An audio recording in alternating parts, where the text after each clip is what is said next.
자, 이번에는요. 북한의 움직임 두 가지가 있었습니다. 문재인 대통령의 모친상 그 기간 중에요. 어제까지였는데. 그래서 그 내용 좀 보겠습니다. 상당히 다른 두 가지 모습입니다. 매일경제입니다. 문에 조임은 보낸 다음 날 북한 발사체 도발. 김정은의 강원 전술이다. 그러니까 발사체 발사는 강이고 조임은 온이 되겠네요. 그럼 이게 좀 섞여 있다는 거예요. 도대체 무슨 의도인가 이렇게 되는 겁니다. 동해상으로 29일 만에 두 발을 발사. 연말 시한 앞두고 한미 압박. 그렇죠. 북한이 미국을 겨냥해서 연말까지 뭘 내놓으라 그랬어요. 그 시한을 앞두고 압박하는 거다. 이렇게 해석을 합니다.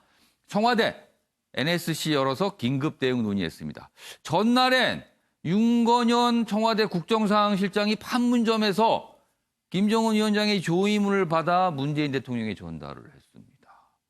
근데 이것도 좀 늦게 알려졌어요. 어제 오후에 받은 건 그 전날인데. 그래서 이런 거에 대한 여러 가지 질문도 좀 있었는데. 아무튼 조의문은 30, 그리고 발사체 도발은 31일. 하루 차입니다. 문재인 대통령 오늘부터 청와대 정상 근무합니다. 아무튼 지금 상황을 정리했고요. 관련 기사가 더 있는데요. 보시죠. 그러면은 무슨 의도인가? 이게 궁금해집니다. 무슨 의도인가? 일각에서 뭐 강원 전술이다 이렇게 나오는데 또 다른 해석이 있나 보겠습니다.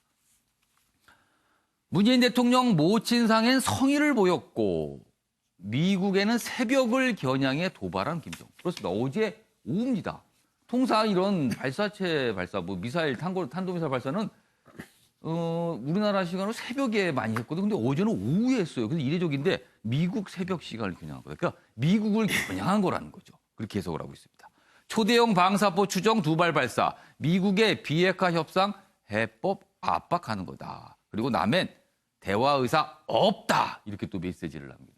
조의문은 어쩔 수 없이 성의를 보이지만 대화 안 한다. 이런 뜻으로 지금 해석이 되고 있습니다. 자, 그럼 여기서요. 관련 영상 확인해보고 이어가겠습니다.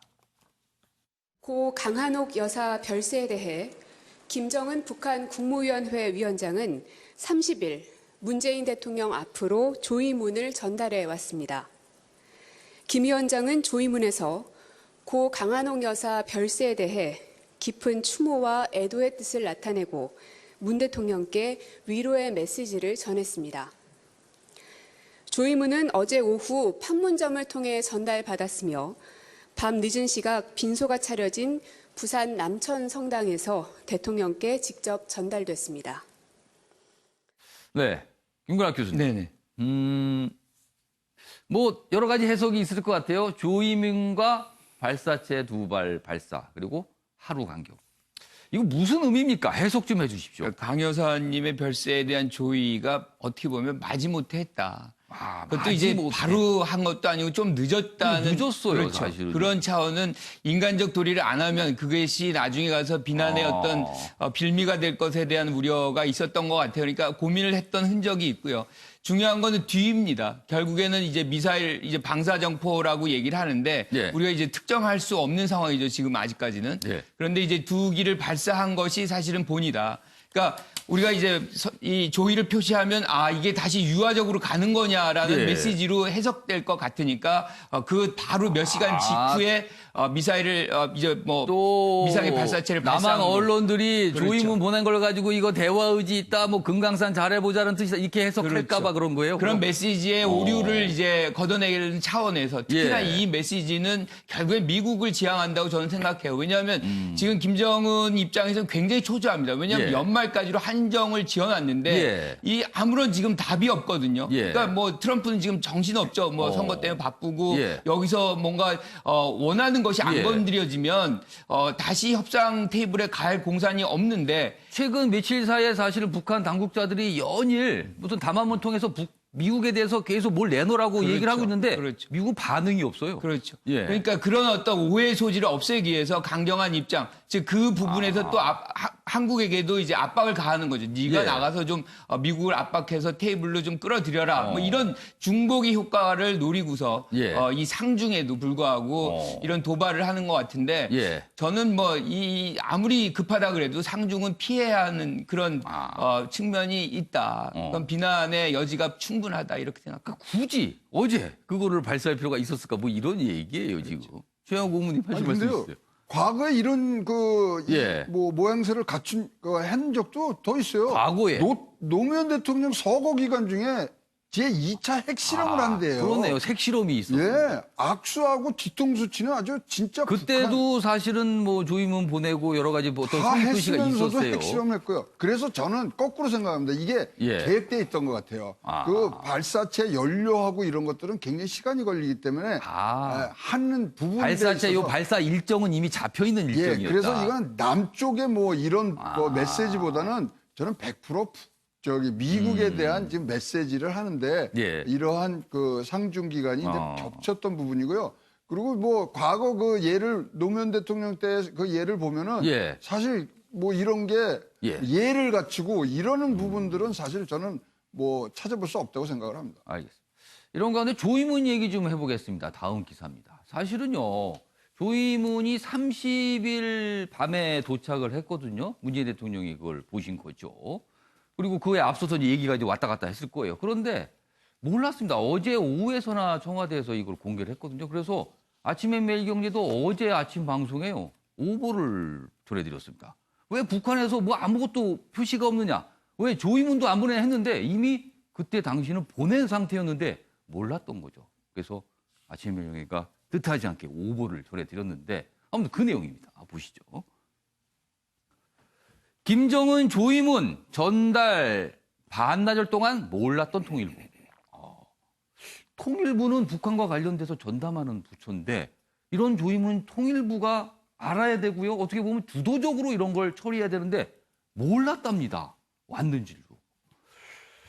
윤건영 국정상황실장, 청와대 국정상황실장이 판문점에서 북측에 받아 문재인 대통령에 전달할 때까지 깜깜. 통일부는요. 뒤늦게 조임문 전달 후 상황 공유. 이거는 언론이 상황 공유하는 거잖아요. 전달 후는. 전달 전에 뭘 알고 조치를 취하고 움직였어야 되는 거 아닙니까? 남북 중대 군명마다 핵심 역할. 청와대, 그러니까 윤건영 실장을 말한 거죠. 문의 복심, 윤의 존재감 재각인했다. 근데 뭐 이거는 그렇다 치고요. 뭐 이런 해석은.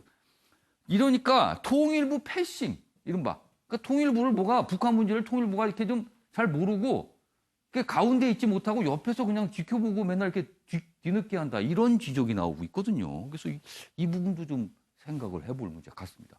윤경호 의원님 어떻게 보셨어요? 이 상황? 청와대 판단이 참 잘못됐다. 예. 왜냐하면 지금 우리 이상원 앵커가 얘기했듯이 예. 북한이 과연 어떤 식으로 조의 전달을, 조의 표시를 할까 예. 모두의 관심이었어요. 예. 왜냐하면 이 직전에 이호 여사가 서거하셨을 때 예. 비슷하게 판문점으로 그때는 그렇습니다. 김여정 부위원장인가요? 김여정이 직접 조화를 들고 와서 예.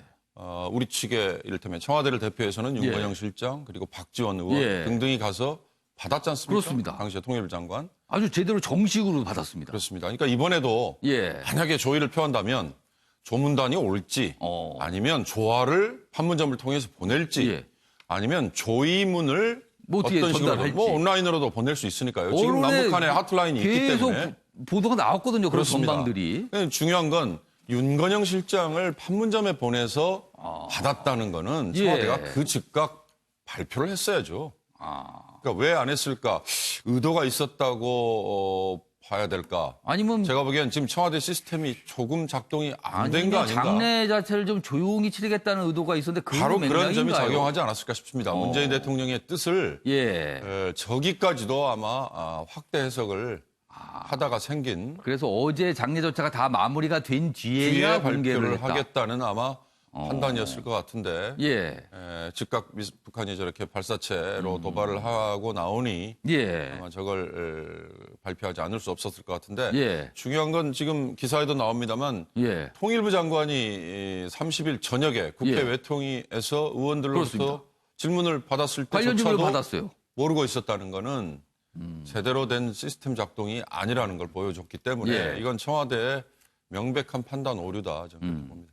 그러니까 어제 오후입니다. 각 이런 이 정치부 기자들이요. 갑자기 북한에서 김정은 위원장이 조임을 보냈다는 소식을 오후에 브리핑을 통해서 알았습니다. 그러다가 몇 시간 뒤에 근데 북한이 또 발사체를 쐈다. 굉장히 어리둥절했습니다. 사실은요. 한 사실 가지만 실제는 하루지만 이제 취재진들이 느끼는 거는 몇 시간 사이에 동시로 그게 알려졌거든요. 그래서 그런 상황이 좀 어제 좀 굉장히 좀 혼란이 있었습니다. 한 가지만 추가하자면 저는 예. 이 조이문과 발사체 발사 그리고 예. 이 직전에 금강산 시설 철거에 대한 예. 우리 측의 제의에 대해서 북한이 이런저런 거절한 거. 예. 이런 일련의 과정을 보면 지금 북한은 우리에 대해서 철저하게 무시 내지는 패싱, 그러니까 통미봉남이라고 그러잖아요. 예. 미국과 직접 연말까지 지금 대화를 하겠다는 거. 핵 문제는 남쪽을 경유하지 않아도 얼마든지 예. 미국과 직접 대화할 수 있다는 것을 확인을 했기 때문에 예. 지금 우리에 대해서는 철저하게 무시 내지는 패싱을 하고 있는 것 같아서 예. 그게 이번에도 고스란히 나타난 것 같아서 좀 안타깝습니다. 알겠습니다.